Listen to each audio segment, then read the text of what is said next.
Welcome to the Balanced Blood Sugar Podcast, where we focus on everyday wellness for everyone. I'm Adrienne Wheat, a registered nurse, here to share tips, habits, and lifestyle shifts that can help you feel your best by stabilizing blood sugar and improving your overall health. Everything we discuss is designed for general health and routine education because everyone deserves to feel empowered with the right information. But I'm not your personal nurse, so make sure to check with your healthcare provider before making any changes. Let's dive into today's episode. Podcast.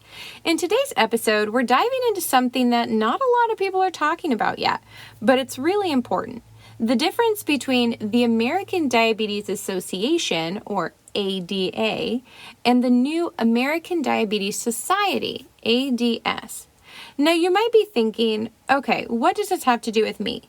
But here's the thing. Both of these organizations have a huge influence over what's being taught in terms of blood sugar health, diet, and lifestyle. And if you're like most people, you want to make sure that the advice you're following is going to help you feel your best, right? Well, the challenge is that much of what's being taught in major healthcare spaces right now and in the past, especially about blood sugar, is regulated by the CDC and the ADA.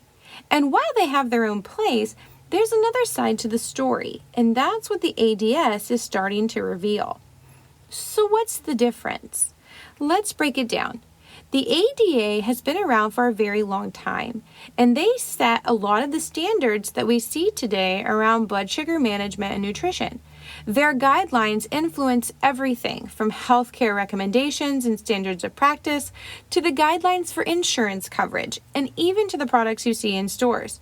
But here's the problem. Their advice is very much tied to the pharmaceutical industry.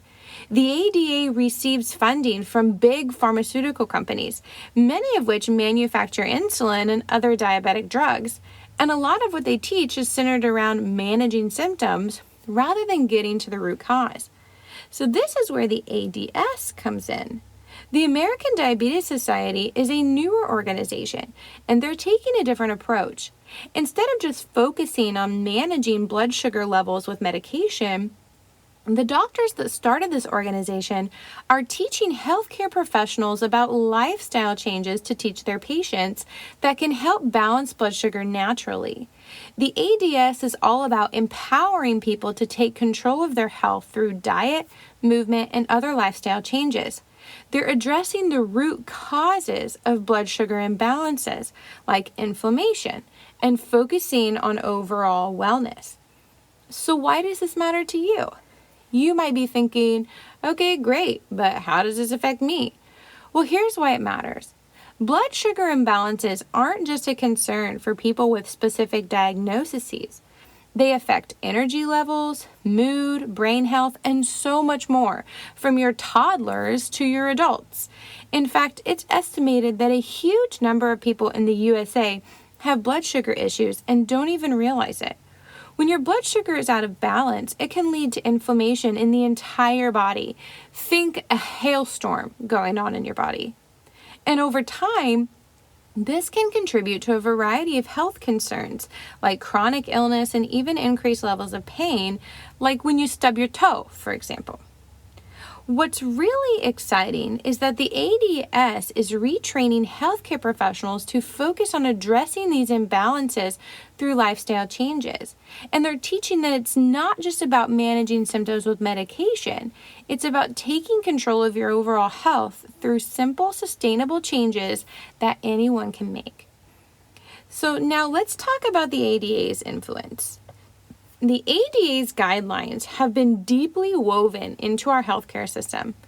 And while they've done some great work in raising awareness about blood sugar issues, there's no denying that their close relationship with pharmaceutical companies has created some limitations.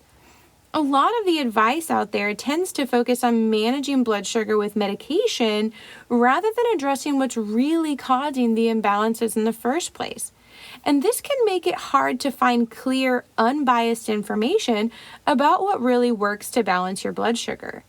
The good news is that more healthcare professionals are becoming aware of the pitfalls of the ADA and the newcomer, the ADS, and are beginning to incorporate their teachings into their practices, as hospitals and clinic policies allow anyway.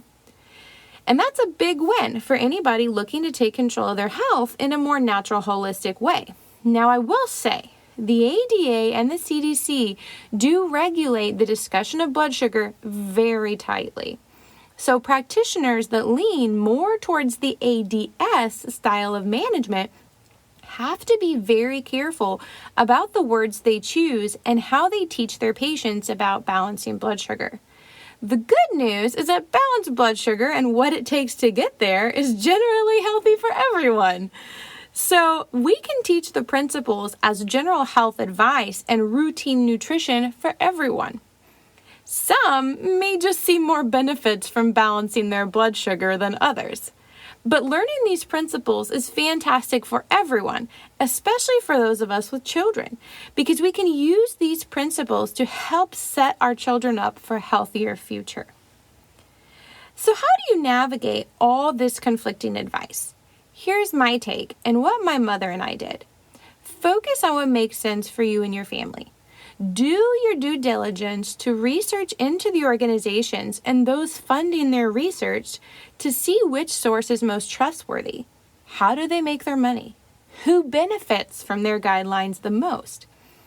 Ultimately, the truth is that managing your blood sugar is about more than just what you eat.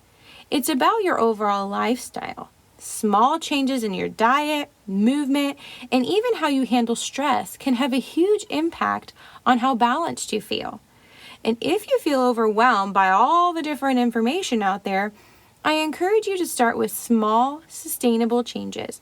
And over time, you'll start to see a difference in how you feel. As we wrap up today's episode, I want to leave you with this thought. You have the power to take control of your health, no matter what anyone else tells you.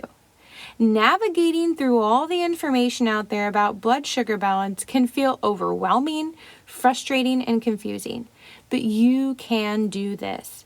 The ADS is starting to show us that there is a better way, one that focuses on the whole person, like my mom and I do, not just managing symptoms. By making simple shifts in how you eat, move, and even manage stress, you are already on the path to feeling more energized, more balanced, and more empowered. Don't forget, you don't have to do this alone. I'm here to support you every step of the way, and I'm so excited to see where your journey takes you. So make sure you grab my free guide, 5 Easy Tips to Better Blood Sugar Control, to get started with some easy wins that you can implement right now. Your health is in your hands, and you've got this.